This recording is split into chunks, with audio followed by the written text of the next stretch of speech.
Video. In today's video I will show you how to integrate login APIs with swiftui for our pet care application.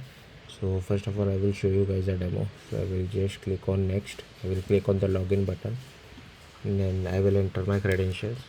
Be careful with this, like it is case sensitive, so yeah, just be careful with that. At gmail.com. And like I forgot to hide the password for now, but yeah, I'll take care of this in later videos, don't worry about it. This should be small. Okay, now login, and as you can see I'm redirected to the dashboard screen. So yeah, let's get started. So firstly I have created a network manager class. So here as you can see that this is for only for login API. So I have created a method called login. It takes an email and password, and first we are checking whether the URL is correct or not. Once the URL is correct, we are creating a URL request which is of type HTTP post, and here I am passing the email and password for the user, and if everything is correct you will get data as well as a response. Then we are checking whether the response is of type 200 or not. If yes, then we are decoding the response.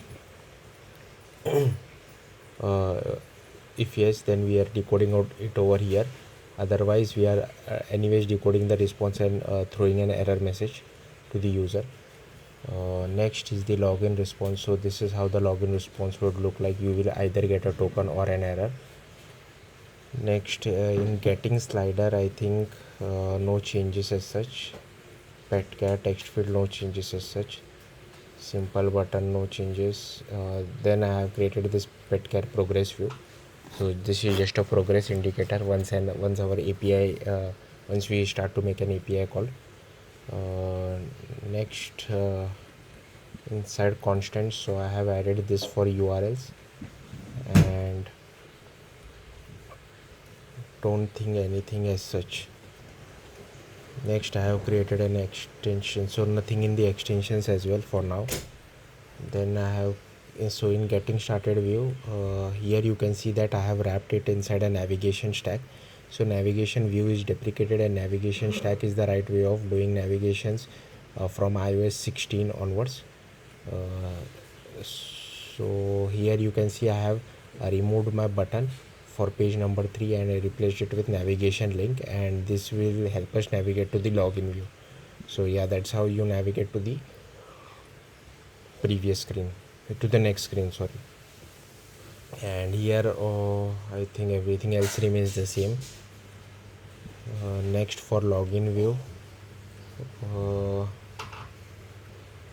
all I have done is that okay, so first of all I have taken this email and password and I have created this data state. I am not sure if I am using it anywhere. Okay, you don't need this, like this was just part of my debugging. Then I have created a view model class of login view model, and for this is navigation path.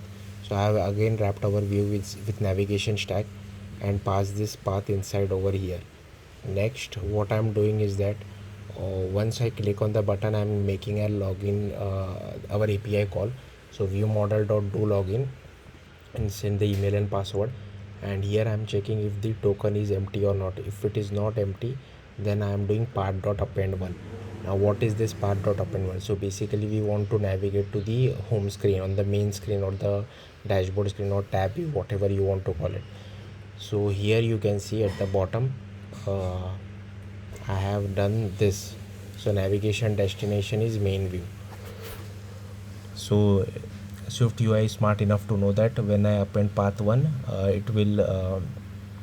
it should go to the main view, and I have hidden our navigation bar back button as well. And this is for showing alert message in case there is any error message from our API. So, and yeah, this is for showing the progress, pet care progress view. I think everything else remains the same.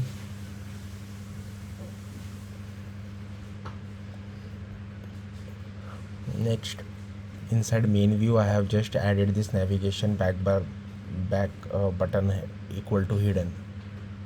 Okay, I don't you don't need to pass true, like you can keep it as it is. Next, inside login view model, so I have created this login response. Okay, the one variable for whether it is loading or not, and one for error messages, and one for showing the alert.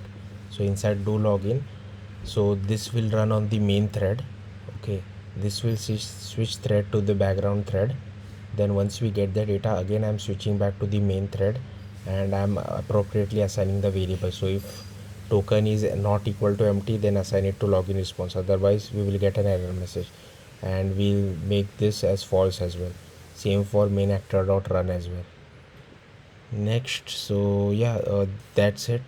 Thank you for watching. Bye.